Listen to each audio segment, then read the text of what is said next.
దీని అర్థం ఏంటంటే, అమ్మ నీవు శివశక్తుల ఏకత్వ రూపానివి, అనగా స్త్రీ పురుష తత్వములతో కూడిన పూర్ణాత్మ స్వరూపానివి. ఇప్పుడు మనకి శివ శక్తి ఎప్పుడు కానీ ప్రతిదీ ఒక స్త్రీలో కానీ ఒక పురుషునిలో కానీ రెండు ఉంటాయండి. స్త్రీ అర్ధనారీశ్వర తత్వము అంటే మనకు ఒక శివుడు పార్వతి అర్ధనారీశ్వరులు కాకుండా మన ప్రతి స్త్రీలో కానీ పురుషుల్లో కానీ అర్ధనారీశ్వర తత్వము ఉంటుంది. శివశక్తుల ఏకత్వ రూపాన్ని అనగా స్త్రీ పురుష తత్వములతో కూడిన పూర్ణాత్మ స్వరూపానివి. తత్వములు అంటే వాళ్ళ వాళ్ళ గుణాలు. లాలిత్య రూపమైన ఓ లలిత పరాభట్టారిక, నీవు సాధకుల యొక్క లక్ష్యాన్ని లిప్త కాలంలో తరింపజేయగల మాతవు. ఓ అమ్మ పరాభట్టారిక, నీవు లిప్తపాట కాలంలో అమ్మ భక్తుల లక్ష్యాన్ని తరింపజేయగల మాతవు. అద్వైతార్థం ఏంటంటే, శ్రీ శివ శివశక్తైక రూపిణి అంటే శివ అనగా శివము అంటే నిర్గుణ బ్రహ్మము. నిర్గుణము బ్రహ్మంకి ఏముంటుంది? ఏ గుణము ఉండదు, మంచి ఉండదు, చెడు ఉండదు. భగవంతుడు అందరి పట్ల సమానంగా ఉంటాడు. ఒకడు చెడు పనులు చేస్తున్నాడని వాడిని ఎప్పుడు దూషించడు, మంచి పనులు చేస్తున్నాడని వాడిని ఎప్పుడు హర్షించడు. అందరినీ ఒకే రకమైన దృష్టితో చూస్తుంటాడు. నిర్గుణం అంటే నిర్గుణ బ్రహ్మము. అది ఆది మధ్యాంతరహితము. ఆది మధ్యాంతరహితం అంటే ఆది అంటే మొదలు, మధ్యలా అంటే మధ్యలా, రహితము అంటే లేదు. ఆదిలో మధ్యలో చివరిలో ఎప్పుడు కానీ ఒకే రకంగా. రహితం సహితం అంటేనేమో కలుపుకున్నది, రహితము లేదు. అనంతము శాశ్వతము అయింది. అందులో విడదీయరాని గుణాలు లేక మూడు తత్వాలు ఉన్నవి. అవే సకల జ్ఞానవంతము, సకల శక్తివంతము, సకల వ్యాపకము. ఈ మూడింటినే శ్రీ అన్నారు. మొదలు చెప్పుకున్నాం కదా మనము, శ్రీ అనే అక్షరంలో మూడు మనకు కలిసి ఉన్నవని చెప్పుకున్నాము. ఆ శ్రీ అనే అక్షరముకే సకల జ్ఞానవంతము, సకల శక్తివంతము, సకల వ్యాపకము. ఈ మూడింటినే శ్రీ అన్నారు. శ్రీ శివ అనగా నిర్గుణ పరబ్రహ్మమునందున్న మూడు తత్వములని అర్థము. నిర్గుణ పరబ్రహ్మమునందున్న మూడు తత్వాలని శ్రీ శివ అని పిలవడమైంది. ఈ శ్రీ వల్లనే అచల నిర్గుణము చలనశీలమై సగుణమై సృష్టి స్థితి లయలను జరిపిస్తున్నది. నిర్గుణము సగుణమై అంటే ఇక్కడ ఏంటిది? నిర్గుణము అంటే ఏ గుణము లేనిది. సగుణము, సగుణం ఎలా అయింది అది అంటే, అమ్మ సృష్టించిన సృష్టిలో మనకన్నీ సగుణాలే. మనిషికి ఈ గుణాలు, వృక్షాలకు ఆ గుణాలు, పక్షులకు ఒక రకమైన గుణము అంటే వాటి వాటి గుణాలన్నీ వాటికి కేటాయించబడ్డవి. అవన్నీ సగుణాలు. నిర్గుణము చలనశీలమై అంటే అక్కడ చలనము లేనిది, ఇక్కడ చలనముతో చైతన్యం. ఇప్పుడు ప్రతి ఒక్కరిలో చైతన్యం ఏంటిది? అమ్మతత్వము, భగవతత్వము. సృష్టి స్థితి లయలను జరిపిస్తుంది శ్రీ శివ.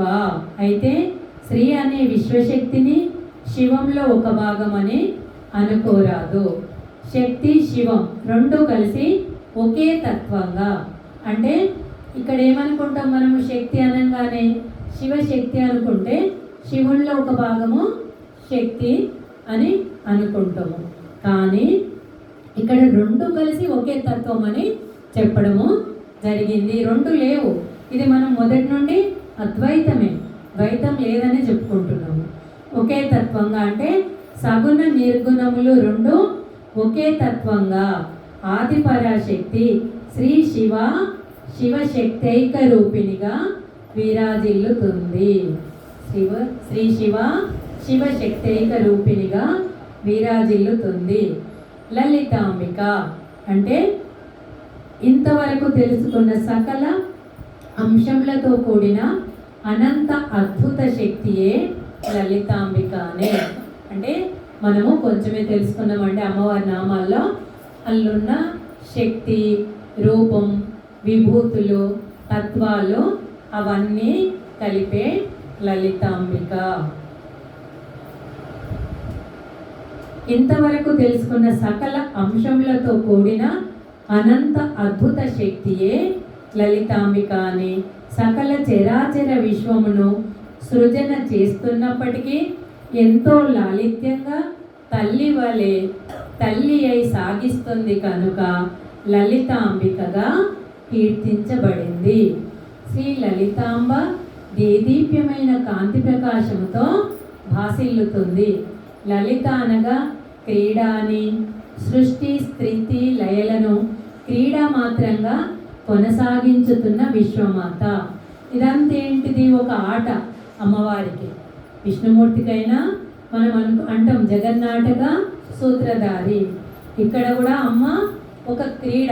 ఇదంతా ఒక క్రీడలాగా మనందరినీ ఆడిస్తుంది. కానీ మనం ఏంటి వాటిల్లో మునిగిపోయి ఇది నిత్యము సత్యము, దీనిలోనే రోజు ఈ దుఃఖాలు శాశ్వతం అనుకుంటున్నాం, ఈ బాధలు శాశ్వతం అనుకుంటున్నాం, ఇవన్నీ వీటిలోనే. కానీ ఇది ఎప్పటి వరకు? కొంత మట్టుకి. మళ్ళీ ఇక్కడ సినిమా జరుగుతుంది. సినిమా స్క్రీన్ 3 గంటలు, మన స్క్రీన్ కొంచెం ఎక్కువ. ఈ స్క్రీన్ అయిపోయిన వెంటనే కిందికి దిగి వెళ్ళిపోతాము. కానీ ఇదే శాశ్వతమని ఎన్నో దుఃఖాలకు, ఎన్నో బాధలకు గురవుతున్నాము.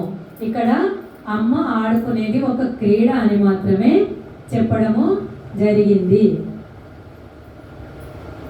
క్రీడ మాత్రంగా కొనసాగించుతున్న విశ్వమాత. లా అంటే సాధకుడి లక్ష్యాన్ని, లీ అంటే లిప్త కాలంలో తరింపజేసేది శ్రీ లలితను కీర్తించారు.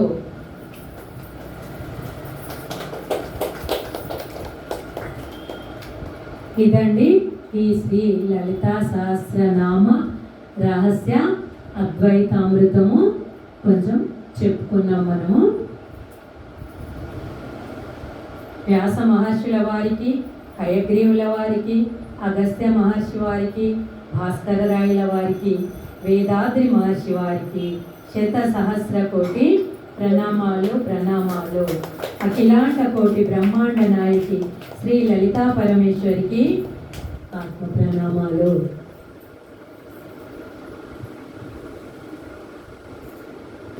ఒక 10 నిమిషాల ధ్యానం గురించి మాట్లాడుకుందాం. ఇప్పటి వరకు మనము ప్రతి దానిలో ధ్యాన సాధన ద్వారా శ్వాసోహం ధ్యాసోహం అని చెప్పుకున్నాము. కుండలిని శక్తి మనకు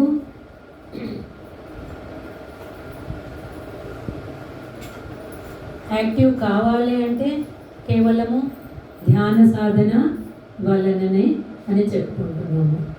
ధ్యానం ఎలా చేయాలి, ధ్యానం వల్ల లాభాలు ఏంటివి, ఇంకా కొంచెము డీప్గా తెలుసుకుందాము. ధ్యానం అంటే మా గురువు గారు సుభాష్ పత్రిజీ ఇప్పుడు దేహంతో లేరు, 4వ సంవత్సరం ఇప్పుడు. ఇది మా పిరమిడ్ స్పిరిచువల్ సొసైటీ మూమెంట్. ఇది మన హైదరాబాద్కు దగ్గరగా కడతాలని చాలా పెద్ద ధ్యాన మందిరము ఉంది అక్కడ. మనము ఆయన ఫౌండర్ పత్రిజీ గారు. మనము మామూలుగా కృష్ణ భగవానుడు, రాముల వారు ఎంతోమందిని పురాణాల్లో, ఇతిహాసాల్లో మనము వింటున్నాము, చెప్పుకుంటున్నాము. కానీ మనము ఇప్పుడు ఆయనతో సహజీవనం ఒక్కరితో కొన్ని లక్షల మంది సాధ్యమా అంటే సాధ్యం చేసి చూపెట్టిండ్రు. లక్షల మంది అండి ధ్యానంలో. 40 దేశాలలో నుండి ఈ ధ్యాన సాధన చేస్తున్నారు. ధ్యానము పిరమిడ్ అంటే అపోహ. పిరమిడ్ అంటే మనకి ఏదో ఆ అపోహను తొలగించుకోవాలి. పిరమిడ్ అంటే శక్తి కేంద్రము. ఇప్పుడు మనకు దేవాలయాల్లో మన గోపురం ఏ విధంగా ఉంటుంది, ఒక చివరికి చివరికి మన గోపురం ఏ విధంగా ఉంటుందో పిరమిడ్. మనకు అమ్మవారి అది శ్రీచక్రం ఏ విధంగా ఉంటుంది, ఒక లెవెల్లో ఉంటుంది. అంటే దానివల్ల ఒక బిందువు కేంద్రీకృతమై విశ్వంలో ఉన్న పాజిటివ్ ఎనర్జీని అంతా ఆ పిరమిడ్ లాక్కొని మనం 1 నిమిషం ధ్యానం చేస్తే 3 నిమిషాల ధ్యాన ఫలితము పొందగలుగుతాము. మరి ధ్యానం ఎలా చేయాలి? ధ్యానము చాలా మన ప్రపంచంలో ఎన్నో రకాల ధ్యానాలు ఉన్నవి, అన్నీ మంచివే, ఏది తప్పని చెప్పరు. మా గురువు గారు కూడా చెప్పరు. అన్నీ తెలుసుకో, నీకు ఏది అనుకూలమైతే దాన్ని పాటించు. ఈ గురువుగారు చెప్పిన ఆనాపానసతి ధ్యానము ఇదేంటిది అంటే, ఆన అంటే వచ్చే శ్వాస, పాన అంటే వెళ్ళే శ్వాస. వచ్చే శ్వాసను వెళ్ళే శ్వాసను సతి కూడుకొని, అంటే రెండింటిని కలిపి మనము గమనించుకోవడమే ఆనాపానసతి ధ్యానము. చాలా ధ్యానాల్లో చాలా కఠిన నియమాలు ఉంటవి, కానీ ఇది చాలా తేలికైన, ఇప్పుడు ఈ అత్త లాంటి వాళ్ళు కూడా చేసుకోవడానికి వీలుగా ఉంటుంది. చంటి పిల్లల దగ్గర నుండి బుద్ధి తెలిసి 5 సంవత్సరాల నుండి ఎంతవరకైనా మనకు దీనిలో ఏంటంటే నియమాలు ఏమీ ఉండవు. కేవలం కింద కూర్చునే వాళ్ళు చక్ల ముక్లం పెట్టుకొని కూర్చోవచ్చు. కొన్ని ధ్యానాల్లో వీపు నిటారుగా అంటారు, దీనిలో అటువంటి నియమము. అట్లా నిటారుగా పెట్టుకునే స్థితి మనం అందరం ఉండక ఒక 2 నిమిషాలు 3వ నిమిషము మనం ఏం చేస్తాము, వీపు నిటారుగా ఉండాలన్నారు. అక్కడ మన మైండ్ అంతా వీపు లాగుతుంది, అక్కడికే వెళ్ళిపోవడము జరుగుతుంది. 5 నిమిషాలు కూడా మనం కూర్చోలేము.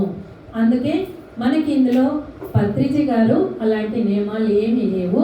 నీకు సుఖాసీనము, నువ్వు ఎలా కూర్చుంటే ఎక్కువ సమయము ధ్యానంలో కూర్చోగలుగుతావు, సుఖంగా హ్యాపీగా. మనం హ్యాపీగా మనకు కన్వర్ట్ కూర్చుంటున్నాం, దాన్ని ఎక్కువసేపు కూర్చోగలుగుతాము.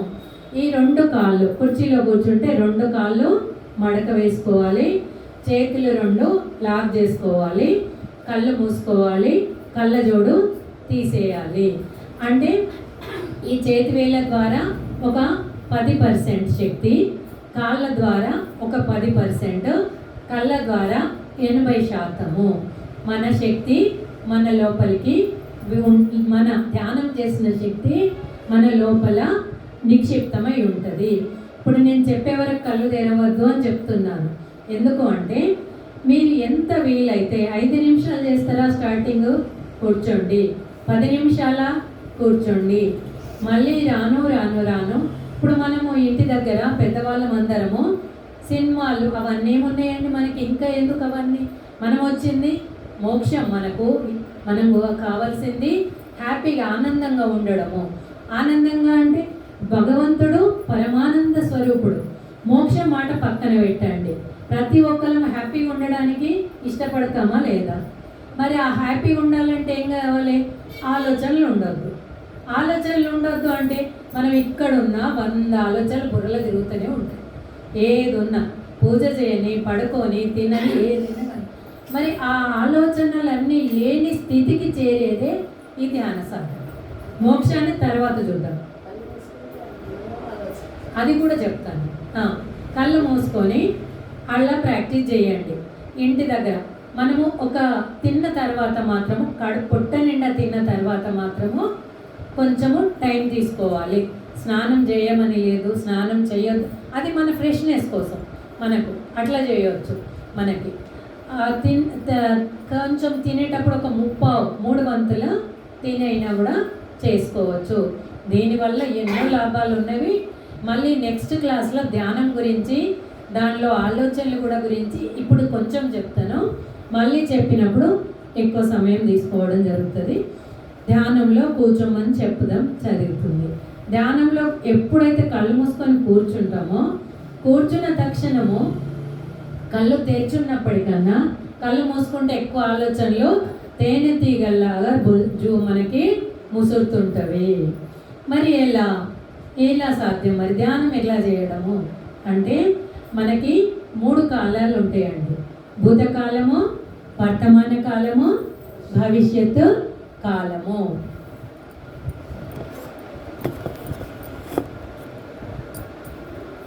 మామూలుగా మనము ఎవరైనా ఆప్తులు కానీ మన చుట్టాలు, ఫ్రెండ్స్ ఎవరు కానీ కలిసినప్పుడు మనకి అనుకోకుండా అలవాటు ఏంది, బాగున్నావా అని అడుగుతారు. బాగున్నా అని చెప్పేసి హ్యాపీగా ఇప్పుడున్న పరిస్థితిలో హ్యాపీగా ఫీల్ కాక ఇప్పుడు బాగానే ఉన్నాను కానీ చాలా కష్టపడ్డానే నేను అసలు మొదలు పెడతారండి అక్కడ. అంటే జరిగిపోయిన గతము మొదలవుతుంది. అంటే నేను మా ఇంటి పక్క వాళ్ళతో, నా భర్తతో, అత్తతో, మామతో ఏదో ఒకటి నేను కరోనా అప్పుడు ఈ విధంగా రకరకాల కష్టాలన్నీ ఒక స్నేహితురాలు కనిపించగానే మొదలు షేరింగ్ అది మొదలు పెడుతుంటాము. దానివల్ల ప్రస్తుతము ఒక 10 నిమిషాలు చెప్పినామనుకోండి, ఈ వర్తమాన కాలం ఏమైపోయింది, గడిచిపోయిందా? గడిచిపోయిన కాలం ఏమంటాము? భూతకాలము. మరి గడిచిపోయింది. ఇప్పుడు ఆ ఎదురు స్నేహితురాలు తీసుకుందా ఏమన్నా బాధ? ఏమన్నంటే ఉపశమనము, మనకి రిలాక్స్ చెప్పడం వల్ల అంటారు. కానీ అది రాంగ్. ఇప్పుడు అక్కడ మన ఇప్పుడు ప్రస్తుతం హ్యాపీగా ఆనందంగా ఉన్నది, బాధలు లేవు, దుఃఖాలు లేవు, ఏం లేవు. మళ్ళీ ఆ బాధను మళ్ళీ ఒక 500 1000 రూపాయలు ఇచ్చి కొనుక్కొని మళ్ళీ మొదలుపెట్టింది. కొనుక్కొని పెట్టుకున్నట్టే మనకు అనవసరమైన దాన్ని కొని తెచ్చుకొని ఆ బాధను మళ్ళీ అనుభవించింది. అప్పుడు కూడా మనం ఏదైనా బాధను అనుభవిస్తే కూడా మళ్ళీ మనం బాధకు మనసు గురవుతుంది. దానివల్ల మరి ఏమన్నా జరిగిపోయిన ఒక్క క్షణం కూడా తల కింద తపస్సు చేసినా తిరిగి రాదు. అందుకే ప్రతి క్షణాన్ని పిండి వడవోసుకొని మనము దాన్ని సార్థకం చేసుకోవాలి. మనం ఆలోచన శక్తిని పెంచుకోవాలి.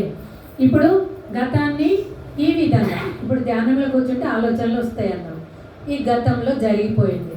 ఇప్పుడు ఏం చెప్పినా దానివల్ల లాభమా? శూన్యం. ఇంకేంది? నష్టమే ఎక్కువ. మరి పోనీ మనం బాధపడుతున్నాం, 1 కోటి రూపాయలు పెడుతున్నాం. ఇప్పుడు ఈ ముందు జరిగిపోయిన నిమిషాన్ని తేగలుగుతానా? ఒక 10 కోట్లు పెడితే తేగలుగుతానా? మరి ఎందుకు దాని గురించి ఆలోచించడం? అనవసరం కదా. భూతకాలాన్ని వచ్చే ఆలోచనలను మన నుండి తప్పించుకోవాలి. ఇంకొకటి భవిష్యత్ కాలం. భవిష్యత్ కాలంలో నా పిల్లలు నన్ను బాగా చూస్తారో లేదో, లేకపోతే ఇంకా చిన్న పిల్లలు ఉంటే నా కొడుకు ఎగ్జామ్ బాగా రాస్తాడో లేదో, ఇంకా పాస్ అవుతాడో లేదో, ఫ్లైట్ టైం అయిపోతుంది, ఫ్లైట్ దొరుకుతుందో లేదో, అంటే ప్రతిదీ భవిష్యత్తు గురించి. ఇక్కడ ఉంటున్నాము ఈ వర్తమాన కాలము. ఇక్కడ ఉన్న వాళ్ళందరూ ఈ వర్తమాన కాలాన్ని నేను చెప్పేదాన్ని సక్రమంగా విని హ్యాపీగా ఫీల్ అయ్యి దీనిలో ఇది నా గొంతు ద్వారా వస్తుంది అనుకుంటే కాదండి. నా గురువు గారు చెప్పిన దాన్ని నేను 4 సంవత్సరాల నుండి ఏది కరెక్ట్ ఏది తప్పు ఖచ్చితంగా వాళ్ళు ఎన్నో వేల పుస్తకాలు చదివి వాళ్ళు చెప్పిన దాన్ని నేను కరెక్ట్ అనుకున్న దాన్ని నా గొంతు నుండి వస్తుంది. దీన్ని మనము తక్కువ అంచనా వేసుకోవద్దు. ఇంకా దీనికి ఏదైనా క్లారిటీ కానీ తప్పు కానీ అనుకుంటే అడగవచ్చు, చెప్పవచ్చు నాకు కూడా. కానీ దీన్ని మాత్రం సద్వినియోగపరచుకోవాలి. ఏది విన్నామో శ్రవణం, మననం, నిధిధ్యాసనం. విన్నదాన్ని విని వదిలిపెట్టి వెళ్ళిపోవద్దు. ఎప్పుడైనా మనం ఏం విన్నామో దాన్ని నెమరేసుకుంటూ ఎన్ని జన్మలెత్తినా వేస్టేనండి. విని వదిలిపెట్టి వెళ్ళిపోతే మననం చేసుకోవాలి. మననం చేసుకున్న దాన్ని ఆచరించాలి. ఆచరించినప్పుడే మనకి మన బాధలకి దుఃఖాలకి దూరమై ఆనందమయ స్థితిని పొందుతాం. ఇక్కడ వర్తమానంలో ఈ సమయాన్ని మీరు వినియోగించుకోకుండా ఏమో ఇంకా సొంతక ఈ ప్రోగ్రాం అయిపోనిస్తలేదు, అక్కడ ఎవరినైనా గొప్పడతారో ఇంకా అదేందో అంటే మన ఆలోచన భవిష్యత్. కానీ ఇటు లాస్ అవుతాము, అటు జరిగేదే జరుగుతుంది. మనము ఏ ఒక్క క్షణము భవిష్యత్తులోది మన చేతిలో ఏది ఉండదు, మన కర్మ ప్రకారమే జరుగుతుంది. ఇప్పుడు 2 ఆలోచన వెళ్ళిపోయిందా?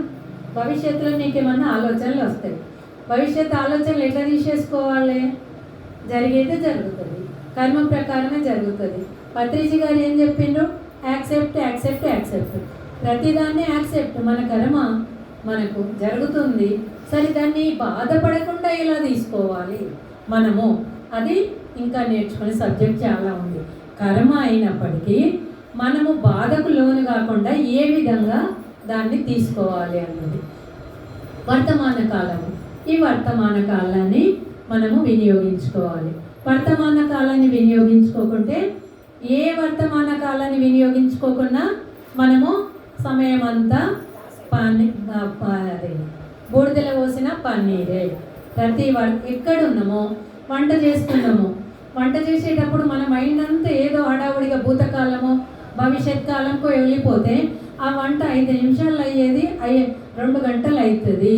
అది సక్రమంగా కాదు. అదే మనం శ్రద్ధ బట్టి అదే పని చేసినాం అనుకోండి, అది ఈజీగా ఏ పని చేయనువు దాని మీదనే ధర్మ అర్థ కామ మోక్షాలు సక్రమంగా నిర్వర్తించుకోవాలి. అప్పుడే మన మైండ్ మన మనసు బ్యాలెన్స్డ్గా ఉంటుంది. ఇదంతా ధ్యానంలో కూర్చున్నప్పుడు ఏ కాలాన్ని శ్వాసలో కూర్చుంటున్నామో ఒక ఆలోచన వస్తుంది. మనము మన మనసుకు చెప్పుకోవాలి, మన మనసుకి ఒక చిన్ని పాపలాగా చెప్పుకోవాలి, నాకు ఈ ఆలోచన కోసం నేను కూర్చోలేదు. నా ఉద్ధరేత్ ఆత్మనాత్మానం ఆత్మాన మమ సాధయేత్ ఆత్మైవ ఆత్మనో బంధు ఆత్మైవ త్రిపురాత్మనః. మన ఆకలి మనమే తీర్చుకున్నట్టు, మన కొడుకు తింటే తీరదు, భర్త తింటే తీరదు. మనము మన ఆత్మను మనమే ఉద్ధరించుకోవాలి. మనము మన ఆత్మను ఉద్ధరించుకోవాలంటే ఏం చేయాలి? మన ఆత్మకు సరైన పనులు. ఆత్మ అంటే ఎవరు ఇక్కడ? భగవంతుడు. భగవంతుడు మెచ్చే పనులే చేసుకుంటూ మనం ధ్యాన సాధన కోసం ఇప్పుడు ఇక్కడ ధ్యాన సాధనలో కూర్చుంటూ శ్వాస మీద ధ్యాస పెడుతూ పెడుతూ పెడుతూ ఉంటే ఒక్కొక్కరికి కొన్ని రోజులు, ఒక్కొక్కరికి కొన్ని నెలలు, ఒక్కొక్కరికి కొన్ని సంవత్సరాలకు ఆలోచనలు తగ్గిపోతవి. అలా అని మనము ప్రయత్నమే మానుకుంటే అసలు మనము ఏది సాధించలేము. దీనివల్ల ఆలోచనలు తగ్గితే గాఢ నిద్రలో మనం ఎంత హ్యాపీగా ఫీల్ అవుతాం. గాఢ నిద్రలో మనం పోతున్నాము, లేచిన తర్వాత చాలా మంచి నిద్ర పట్టింది అంటాం. ఎందువల్ల? అక్కడ ఆలోచనలు లేవు. ఈ ధ్యానంలో కూడా శ్వాసోహం ధ్యానోహం, శ్వాసను పట్టుకుంటూ ధ్యానం చేస్తూ చేస్తూ చేస్తూ ధ్యానం చేస్తుంటే మెల్లమెల్లగా ఆలోచనలు తగ్గుతూ ఉంటే మన కుండలిని శక్తి జాగృతమయ్యి మనం శూన్య స్థితికి వెళ్ళి, ఇప్పుడు ఒక ఖాళీ కుండ ఉందండి, ఖాళీ కుండ ఉంటే ఆ కుండల మనం ఏం తెచ్చిపోస్తే అది నిండుతుంది. దాని నిండా రాళ్ళు రప్పలు ఉన్నవి. మనం ఏమన్నా నింపాలనుకుంటే ప్రసాదం ఇస్తాం, అరటిపళ్ళు ప్రసాదం, ధ్యాన ప్రసాదం ఇస్తాను. ఆ కొండలు ఏమన్నా మనం పోయాలనుకుంటాము, దాని నిండా చెత్త చెదారం అన్నీ నిండి ఉన్నవి. దానిలో ఏంటి? అన్నీ తొనికి బయటికి వెళ్ళిపోతుంది. దానిలో ఖాళీ చేసుకుంటూ చేసుకుంటూ చేసుకుంటూ వెళ్తే మనకు మొత్తం ఖాళీ అయిపోతుంది. మనం దానిలో ఏం నింపాలనుకుంటే అదే నిండుతుంది. రోజు అందరూ ధ్యానం చేసుకోండి. మంచిగా హ్యాపీగా ఆనందంగా ప్రశాంతంగా మన జీవితము మనం చేసుకోవాలి, పక్క వాళ్ళకు చెప్పాలి. మనకి ఎంత తెలిస్తే అంతే చెప్పాలి. ఒక మంచి మాట మనము ఒకరికి పంచితే భగవంతుడు మనకి పెంచబడుతుంది. అదే మన సిద్ధాంతము. మీరందరూ ఇంతటి సదవకాశాన్ని నాకు ఇచ్చినందుకు చాలా చాలా చాలా ధన్యవాదాలు.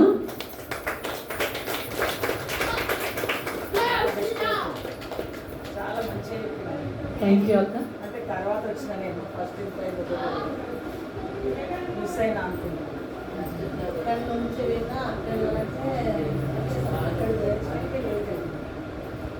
నెక్స్ట్ టైం పెడితే మాత్రం సమయ పాలన చేయండి.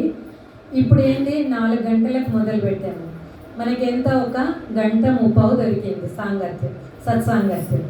మనం కనీసం 3 గంటలు, 3 గంటలు అంటే ఎంత బాగా అవుతుందంటే, ఇప్పుడు మళ్ళీ ముగించుకునే వరకు కొంచెం సమయం అవుతుంది, కానీ ఎప్పుడు కానీ సమయ పాలన ఇది దొరకదండి మనకు. ఇంతటి అవకాశము, ఇంతటి మనసుకి నేను చెప్తున్నా కదా, ఇది నా నోటి నుండి వచ్చింది అనుకుంటే అది నేనేం చేయలేను. దీనిలో ఉన్న సత్యం ఏంటి, వాక్కుల్లో అది గ్రహించాలి. ఇప్పుడు జయ అంటము, సరోజ తను నాకన్నా సీనియర్ ధ్యానంలోకి వచ్చి, అసలు నేనైతే మేమిద్దరం చిన్నప్పుడు ఫ్రెండ్సుము. తను 7th వరకే చదువుకుంది, కానీ అప్పటి ఆమె భాష వేరు, ఆమె లక్షణాలు వేరు. మళ్ళీ మధ్యలో మా ఇద్దరికి గ్యాప్ వచ్చింది, ఫ్రెండ్షిప్ కూడా. మళ్ళీ ధ్యానంలో కలుసుకున్నాం మేము. అసలు ఆమె మాట, ఆమె ఉపన్యాసము, అసలు షాక్ అయినా, అసలు ధ్యానంలో ఇంత అద్భుతం ఉందా. నేను ధ్యానంలోకి రావడానికి నా శరీరంలో నా ఆరోగ్య స్థితిని మంచిగా చేసుకోవడానికి వచ్చిన, కానీ ఇప్పుడు ఆరోగ్య స్థితి ఎలా ఉన్నా, ఇంట్లో అత్యంతమైన ఎన్ని జన్మలు ఎత్తినా తీరని జ్ఞానం అయితే ఉందని తెలుసుకున్నాను. అదే నాకు ఈ శక్తి, ఈ మాట్లాడే శక్తి కానీ, ధ్యానంలో ఈ శక్తిని ఇవ్వడానికి కానీ కారణము తన అమూల్యమైన సందేశాన్ని ఒక పావు గంట, తర్వాత అక్క ఒక 10 నిమిషాలు. ముందుగా ఇక్కడ మాస్టర్ ఉన్నారు,